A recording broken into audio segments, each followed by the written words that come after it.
about a week or so if all the paperwork goes through.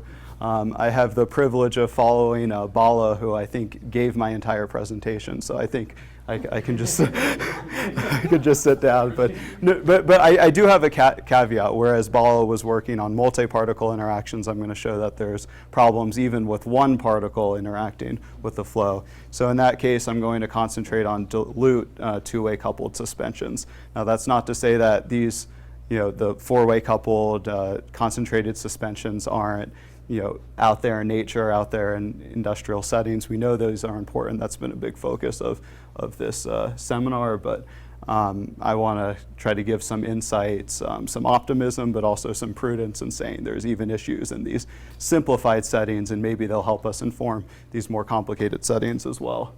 Let's see. Maybe I'll just use this one here. So what's great about a conference like this is I don't have to talk about all of the applications of particle laden flows. Everybody knows about that. I get to skip a few of the slides that I usually present. And I don't have to talk about preferential concentration, the fact that particles cluster and have voids where there's not too many of them present, and that this is a Stokes-dependent phenomena. And I really don't have to talk about the fact that there's different vocabulary that we use in particle-laden flows. All of you know that in one-way coupling, the momentum and energy transfer is predominantly from the fluid to the particle phase. And all of you, of course, know that when we're in the two-way coupled regime, now it's a two-way street. There's a strong interaction from particles to fluid. So of course, we can figure out in the four-way coupled regime that there's going to be collisions and also hydrodynamic interactions that'll be important. So I'm going to focus on the two-way coupled regime, dilute flows, small heavy particles, and we're going to look at these kinds of interactions. So again, at a conference like this, everybody's kind of shown this slide, so I don't really have to go into all of the details. But all the algorithms in particle-laden flows can be ranked in cost versus accuracy. So I don't have to say that taking down the ends of the TARP is the while one loop which runs forever and produces no output. So it's the least accurate, most expensive algorithm you could use. I don't have to say that the least accurate, least expensive routine is an algorithm that just returns a random output, which can run quickly, but it's not going to be predictive. I'm not sure that God is so cheap. Well, you need a human sacrifice for no. I'm saying God doesn't cost anything to himself to run the algorithm. God can get the right answer for free. That's the point. But anyway, here's all the other algorithms that people use. And we're going to talk about the point particle method because it's in the middle, because I chose to put it there. So what is the point particle method? We're going to be operating in the dilute regime, so we're going to take Safman's interpretation of the point particle equations. We're not going to transport volume fraction. Instead, we're going to write the forcing term as a truncated multipole expansion that will eventually be regularized on the Eulerian grid. And there'll be a forcing term there associated with each individual particle, and that'll be coupled to the Lagrangian equations of motion for each of the point particles. I don't want to talk too much about numerics. There's fairly standard ways to discretize this, but I do want to talk about the forcing term, because that's the major challenge. How do we specify this? This has been a big theme of the conference. What is the force? How is it dependent on Reynolds number, other particles, et cetera? And then how do we couple that in a robust way to the fluid equations?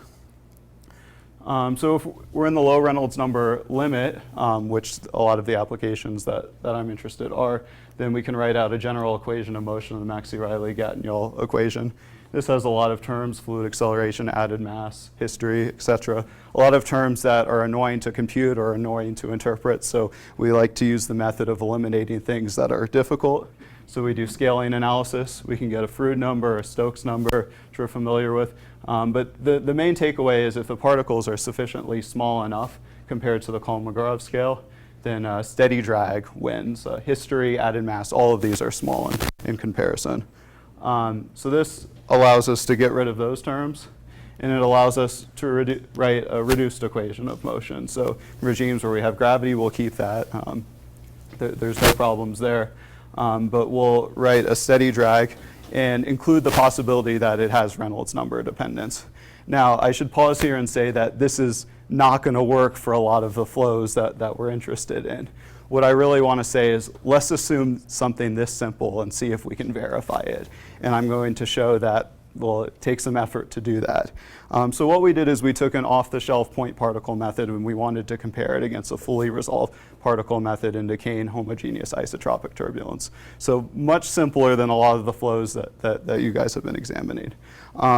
So what I'm showing here is that we can't get that right. Here I'm showing the dissipation rate as a function of time normalized by the large eddy term over time. The dashed line is the dissipation rate for an unlated simulation. The red is for the fully resolved simulation case, and the black with the circles is the off-the-shelf point particle method, doing nothing fancy at all, just using Stokes drag for the particles. So the question is, what happened here? We assumed Stokes drag. Maybe Stokes drag wasn't right. Maybe we dropped too many terms in the equation of motion. Maybe we weren't coupling Stokes drag to the Eulerian equations in a robust manner. Maybe both of these.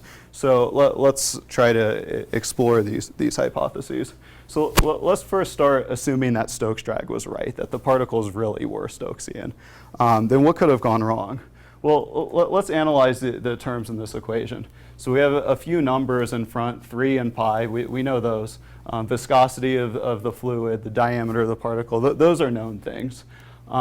The particle velocity, if we have an initial value problem, we can integrate forward in time. So if we have an initial velocity of the particle, we always know the velocity. So the only strange thing here is the undisturbed fluid velocity. This is the fluid velocity the particle would see if the particle was not there. And this is something I still struggle with in terms of intuition, so I'd like to spend a few slides kind of going through that a little bit.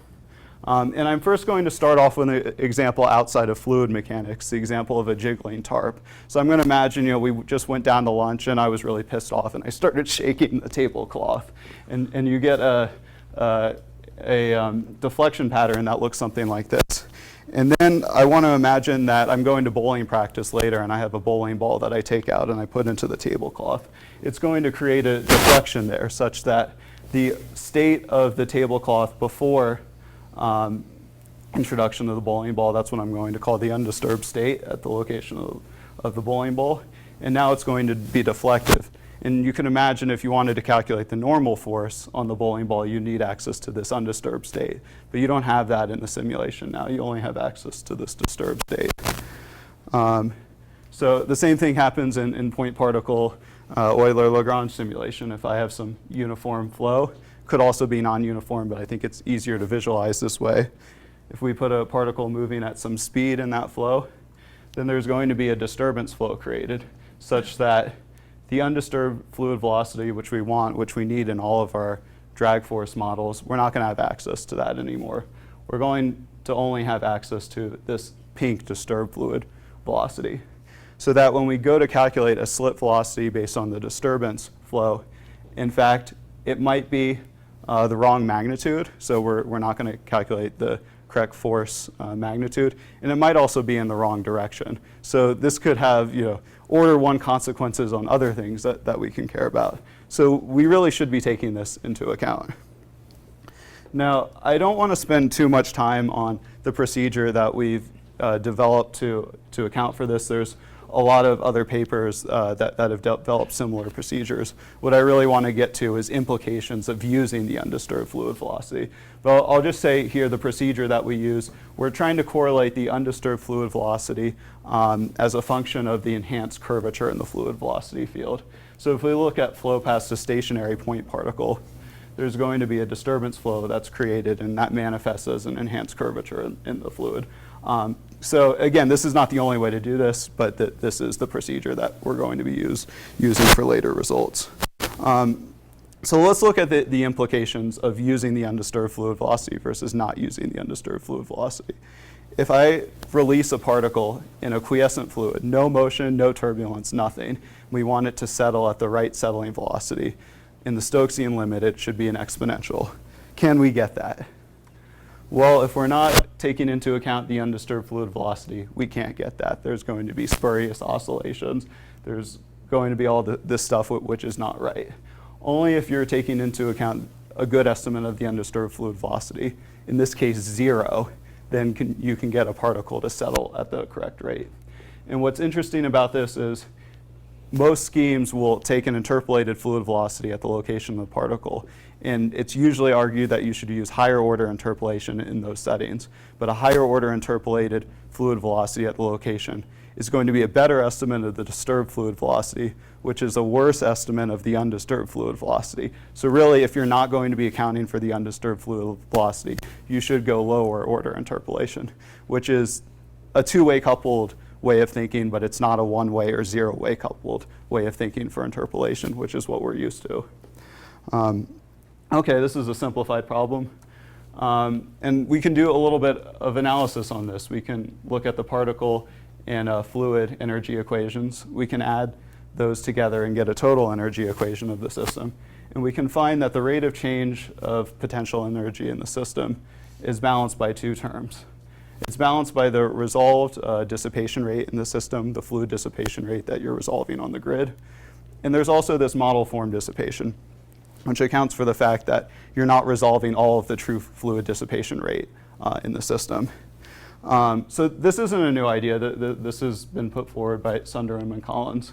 And I just want to point out you can do some rearrangement and show that this is the analytically correct rate of work that you should be getting in this system. So this observation of getting the correct dissipation rate, I want to call the correspondence principle for point particle methods. That is, if you specify a drag model and you put the numbers into that drag model that should really go into that drag model, then you get the correct rate of dissipation that is consistent with that choice of drag model. It doesn't tell you how to choose that, but if you have good intuition, then you'll be getting the correct dissipation rate in that context. So we did this for Stokesian particles. You can do this for Schiller and Aumann particles and do the same settling exercise as a function of Reynolds number, and it's going to work in that context. Even though the scheme that we developed assumes some Stokesian symmetries, you don't necessarily need that at finite Reynolds number, which may not be intuitive. But we can appeal to the theory, to the Landau-Squire solution, which is an extension to the Stokes-Litz solution. Basically, if you put a point force into the Navier-Stokes equation, you can get a jetting solution which is valid for all Reynolds numbers. So here, what I'm showing is, even though we're at finite Reynolds number, you still have local symmetry near the particle. So you can still take advantage of the fact that there's going to be an Oseen distance close to the particle where the flow is locally Stokesian. But it's worth mentioning that when we discretize the point particle equations, that you're not going to exactly get this Landau-Squire solution. It's going to be dependent on the choice of projection when you put that Dirac delta onto the grid. So whereas we might expect that these streamlines to be accurate away from the particle, in this neighborhood, that's going to be numerically dependent, projection dependent. And that'll come back in a few slides when I show some results. So let's look at some more implications. I'm showing here two cases. One is forced homogeneous isotropic turbulence. This one's decaying isotropic turbulence. And I just want to point out here that if you're taking into account the undisturbed fluid velocity, it has consequences on other statistics you might care about. There's a change in the radial distribution function at small separation. So the particles are becoming more clustered than they would had you not accounted for that. If you're accounting for the undisturbed fluid velocity, that manifests as a higher acceleration, which looks like a smaller Stokes number. If we go to decaying homogeneous isotropic turbulence, if you're not accounting for the undisturbed fluid velocity, you're going to get grid-dependent results if you refine by a factor of 4. If you account for the undisturbed fluid velocity of grid-insensitive energetics. So that's a desirable feature of method. I don't know if this is right. I don't have anything to compare it against, but it's certainly desirable. But there's no free lunch. I can get free energy, but oh, sorry. I'm just about to show my gold medal, and I know you don't know what that is in a second, but I'm really excited to show it. So sorry for jumping back. So the thing I'm going to show has a lot of stuff going on. So if I plot the velocity derivative kurtosis as a function of grid refinement, that blows up. That diverges without bound. So with the point particle method, you can get grid converged dissipation rate energetics, but the structures you create will not be convergent. So what I mean by the gold medal is in unladen flow, the highest kurtosis that has been recorded is about 80, at least as of 1980. So we got about 1,400. So I think we're winning as far as that. But it comes back to the correspondence principle. You have to decide what you want in a point particle method. If low order statistics are fine for you, then great. I think we're on our way there. But if these artificial structures are creating, if those are coupling back to the concentration field, if you're creating spurious vorticity, and then that's going to be controlling your preferential concentration, then you might care about these spurious fluctuations. You might have to take that into account.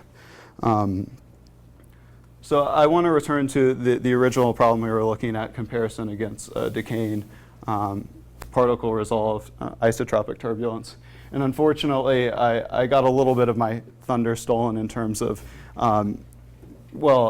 we can save a factor of 1,000 going from a fully resolved method to a point particle method. I can't save a factor of 40 million as Bala has, but I still think this is a good savings. So let's see if all this work that we put into it, does it really make a difference? So first I'm going to show, again, dissipation rate as a function of time. This is the same slide I showed earlier. The black with the circle is Stokes drag not accounting for the undisturbed fluid velocity. If we account for the undisturbed fluid velocity, indeed we make a better prediction. We're computing a higher drag force that gives us a higher dissipation rate. But we're not there yet. There's still something missing. So we went back to the drawing board and said, hey, we're assuming these particles are Stokesian, but maybe they're not Stokesian. If we post-process the particle Reynolds number, in fact, that's order 1. So really, we should have been using something more sophisticated than Stokes drag. So if we go back and we put Schiller and Aumann drag on it, then we have a good agreement between the particle resolved and the point particle method, when also accounting for the undisturbed fluid velocity. And I should mention, had we used the Schiller and Aumann drag but not incorporated the undisturbed fluid velocity, that's not enough. We can't use the right equations with the wrong numbers. That should make sense to everyone. Let's see, I think I have. Oh, and I should mention that we were showing dissipation rate as a function of time, but a lot of the other lower order statistics that you would care about are in agreement. Both the fluid and particle kinetic energy show good agreement, but also the distribution of acceleration events in the flow, that you can really capture these as well. Of course, there'll be more challenges when you get into non-dilute settings. You have to take into account these particle-particle screening effects that Bala talked about. But at least in these dilute regimes, I think we're coming towards a unified understanding of what you have to do to make reasonable predictions. So finally, I just want to end on this regime diagram. I think what we've developed is a scheme that's going to work kind of in the central reason. When we have reasonably big particles, reasonably high Stokes numbers, where the disturbance flow information, that's really contaminating the particle equation of motion. We know how to handle that, and we think we can make reasonable predictions in that regime. If you're in this regime, if you have bigger particles, if your density ratios are smaller, I think this type of understanding is still helpful, but you have to do more work. You have to account for history and added mass and these other terms in the equation of motion. These will also be important. So I think I'll just leave my conclusion slide here and be happy to take any questions. Thank you.